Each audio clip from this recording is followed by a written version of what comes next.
டெல்லியில் பெண் போலீஸ் கமாண்டோவை அவரின் கணவனே தம்பிள்ஸ் மூலம் அடித்து தாக்கியதில் சிகிச்சை பலனளிக்காமல் உயிரிழந்த சம்பவம் அதிர்ச்சியை ஏற்படுத்தியிருக்கிறது. காதல் திருமணம் செய்தவரிடம் வரதட்சணை கேட்டு கொடுமைப்படுத்திய தகராறில் பெண்ணின் உயிர் பறிபோயிருக்கிறது. நடந்தது என்ன? டெல்லியைச் சேர்ந்த தம்பதி அங்கூர், காஜல் சௌத்ரி. இவர்களில் அங்கூர் பாதுகாப்புத் துறையில் எழுத்தராக பணியாற்றி வந்தார். காஜல் டெல்லி காவல்துறையில் ஸ்வாட் எனப்படும் சிறப்பு பிரிவில் கமாண்டோவாக பணிபுரிந்து வந்தார்.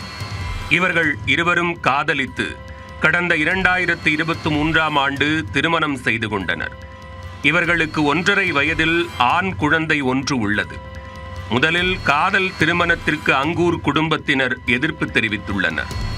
பின்னர் தனது பெற்றோரை சமாதானம் செய்து திருமணத்திற்கு அங்கூர் சம்மதம் வாங்கியுள்ளார். திருமணமான 15வது நாளிலேயே மாப்பிள்ளை வீட்டார் பெண்ணுக்கு குடைச்சல் கொடுக்க ஆரம்பித்துள்ளனர். கார் வாங்கி வா, நகை வாங்கி வா என மாமியார் தொல்லை கொடுத்ததாக கூறப்படுகிறது. போலீஸ் கமாண்டோவாக இருந்து கொண்டு பல்வேறு சவால்களை நெஞ்சுறுதியுடன் எதிர்கொண்ட வீர பெண்ணுக்கு வரதட்சணை கொடுமையை சமாளிக்க முடியாமல் கடும் மன உளைச்சலுக்கு ஆளாகியுள்ளார்.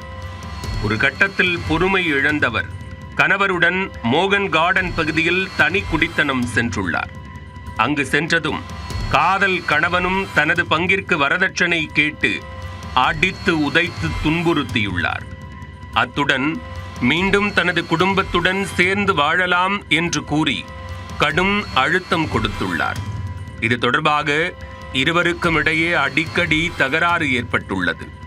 இந்த நிலையில் கடந்த 22ஆம் தேதி கணவன் மனைவிக்கு இடையே வாக்குவாதம் முற்றியுள்ளது. அப்போது ஆத்திரமடைந்த அங்கூர் உடற்பயிற்சி செய்ய பயன்படுத்தப்படும் தம்பிள்ஸை கையில் எடுத்து தனது மனைவியின் தலையில் பலமுறை தாக்கியுள்ளார். 4 மாத கர்ப்பிணி என்பதை அறிந்திருந்தும் ஈவு இரக்கமின்றி தலையை சுவற்றில் அடித்து அரக்கத்தனமாக தாக்கியுள்ளார். இதில் படுகாயமடைந்த காஜல் மருத்துவமனையில் அனுமதிக்கப்பட்டு தீவிர சிகிச்சை அளிக்கப்பட்டு வந்தது. இந்த சம்பவம் தொடர்பாக பெண்ணின் குடும்பத்தினர் போலீசில் புகார் அளித்தனர். அதன் பேரில் கொலை முயற்சி வழக்கு பதிவு செய்த போலீசார் அங்கூரை கைது செய்தனர். செவ்வாய்க்கிழமையன்று காஜல் சௌத்ரி சிகிச்சை பலனின்றி பரிதாபமாக உயிரிழந்தார். பின்னர் புதன்கிழமை அவரின் உடல் அரசு மரியாதையுடன் அடக்கம் செய்யப்பட்டது. இதனையடுத்து கணவர் அங்கூர் மீது கொலை வழக்கு பதிவு செய்யப்பட்டது. காவல்துறையின் சிறப்பு பிரிவில் கமாண்டோவாக பணியாற்றிய பெண்ணுக்கே இந்த கதி என்றால் சாதாரண பெண்களின் நிலை எந்த அளவுக்கு மோசமாக இருக்கும் என்று அவரின் பெற்றோர் ஆதங்கம் தெரிவித்துள்ளனர். எனவே இந்த வழக்கில் கணவன் மட்டுமின்றி அவரது குடும்பத்தினர் மீதும் போலீசார் விசாரணை நடத்தி உரிய நடவடிக்கை எடுக்க வேண்டும் என்று கோரிக்கை விடுத்துள்ளனர். வரதட்சணை கொடுமையால் காதல் மனைவி 4 மாத கர்ப்பிணியாக இருந்த போதும் அவரை கணவனே தம்பிள்ஸ் மூலம் கொடூரமாக தாக்கி கொலை செய்த சம்பவம் டெல்லியில் அதிர்ச்சியை ஏற்படுத்தியுள்ளது.